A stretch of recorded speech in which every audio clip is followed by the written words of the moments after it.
Mga ka-watchman, makita natin na kung saan si Attorney Insurrecto ay nang auhagan o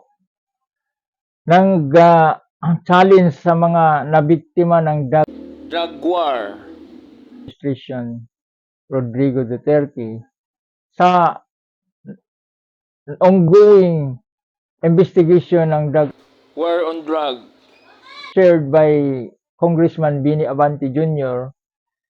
na kikilos na o mag-participate na ang mga nabiktima during the time on drug war biktima sa investigasyon at ipaalam sa mga tao, at ito hindi lang kay Attorney Insurrecto kundi concern lang siya dahil dito sa hustisya, no, na isa siyang attorney na nalabag na batas at wala naman siyang direct victims doon, kundi ang hustisya lang ang kanyang pinapaabot sa mga nabiktima na panahon na at hindi na sila magtago at hindi na matatakot dahil hindi naman panahon ni Rodrigo Duterte itong panahon, bagong administrasyon. So, hinikayat niya na lumantad na o tayo'y mag-participate na dito sa drug war. Naimbitahan sila Rodrigo Duterte at si Senator Bato de la Rosa na ang investigasyon na hindi lang sila ma-pressure, no, kundi mag-participate sila, na hindi masabi natin na iimbitahan lang, kundi ipapatupad din kung ano yung sa hustisya at no man's above the law, ang sabi nga ni Attorney Insurrecto. Mapakinggan natin ang kanyang sinasabi.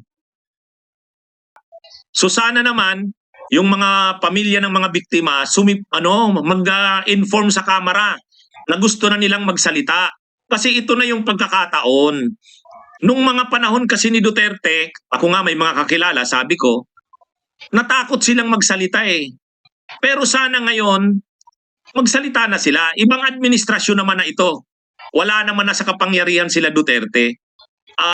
At ito, may panawagan pa si Attorney Insurrecto doon sa mga nabiktima ng drug war, at kayo ay lumantad na at kailangan ipipressure natin ang committee ni Congressman Bini Abante na imbitahan, no? At dadalo si former President Rodrigo Roa Duterte at si Senador Bato de la Rosa, na sinasabi ni Attorney Insurrecto na no man above the law.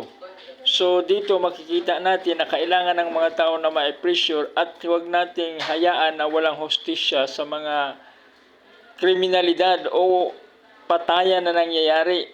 At dito makikita natin na ang mga tao ay kailangan ng lumantad at magpakita ng kanilang participation, at dito ma-pressure natin ang committee ni Bini Abante, sabi ni Attorney Insurrecto. Ating pakinggan si Attorney Insurrecto. Ipaalam natin sa ating mga kababayan na ongoing ang pagdinig sa Kamara tungkol sa mga nangyaring pagpatay noong panahon ni Duterte. Mga kabunyog, ipaki-disseminate nito, tulungan nyo ako. I-pressure natin ang Kamara, yung committee ni Abante, na ipatawag si Duterte. Hindi lang invitation. Pag hindi umattend sa invitation, isubpina. Pag hindi pa rin umattend sa subpina, isyuhan ng arrest warrant.